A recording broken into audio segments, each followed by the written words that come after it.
আসসালামু আলাইকুম। আমি মোহাম্মদ রাকিব হাসান, সাধারণ সম্পাদক ওয়ারখান চ্যারিটেবল ফাউন্ডেশন।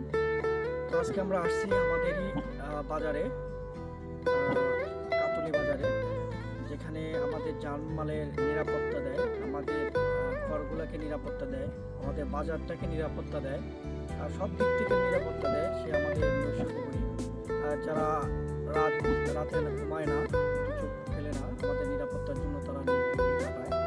আজকে আমরা তাদের পাশে আসছি, তাদের পাশে তারা শীতে খুবই কষ্টে থাকে।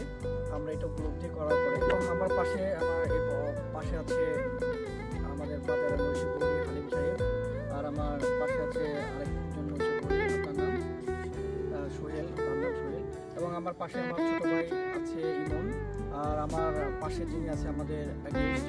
তো আমরা তাদের হাতে এই মুহূর্তে কম্বল উঠাই দেবো, যাতে তাদের শীতে কষ্ট লাগুক, তাদের শীতে যেন তারা ভালো মতো তাদের দায়িত্বটা পালন করতে পারে, তাদের যাতে কষ্ট কম হয়। সে কারণে আমরা আজকে তাদের হাতে কম্বলটা উঠাই দিতে আসছি। এখন আমরা তাদের হাতে কম্বলটা উঠাই দেবো। আপনি একটু আগে আসেন।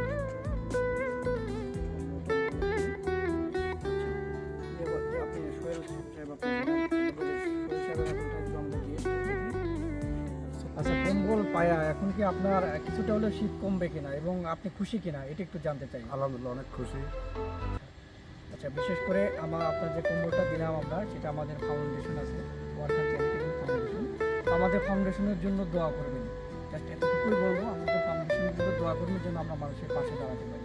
আপনাদের দুজনকে আমাদের একই বার্তা, আমাদের ফাউন্ডেশনের জন্য আপনারা একটু দোয়া করবেন যেন আপনাদেরকে আমরা সবাই এরকম আরও যারা আছে আমরা যেন সবার পাশে দাঁড়াইতে পারি।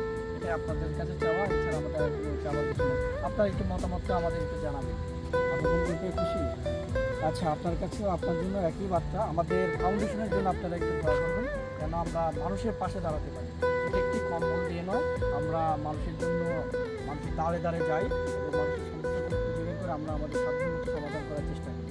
তো আমাদের ফাউন্ডেশনের জন্য দোয়া করবেন যেন আমরা আরও ভালো ভালো কাজ করতে পারি। ঠিক আছে, তাহলে ভালো থাকবেন এবং আপনারা আপনাদের দায়িত্ব পালন করেন, এবং যদি কোনো সমস্যা হয় আমাদেরকে জানাবেন, আমাদের ফাউন্ডেশনকে জানাবেন, আমরা চেষ্টা করবো সেটা সমাধান করার। ঠিক আছে, তাহলে আপনারা ভালো থাকেন, দুজনে ভালো থাকেন এবং আপনাদের দায়িত্বটা ঠিকঠাকভাবে পালন করেন। ঠিক আছে।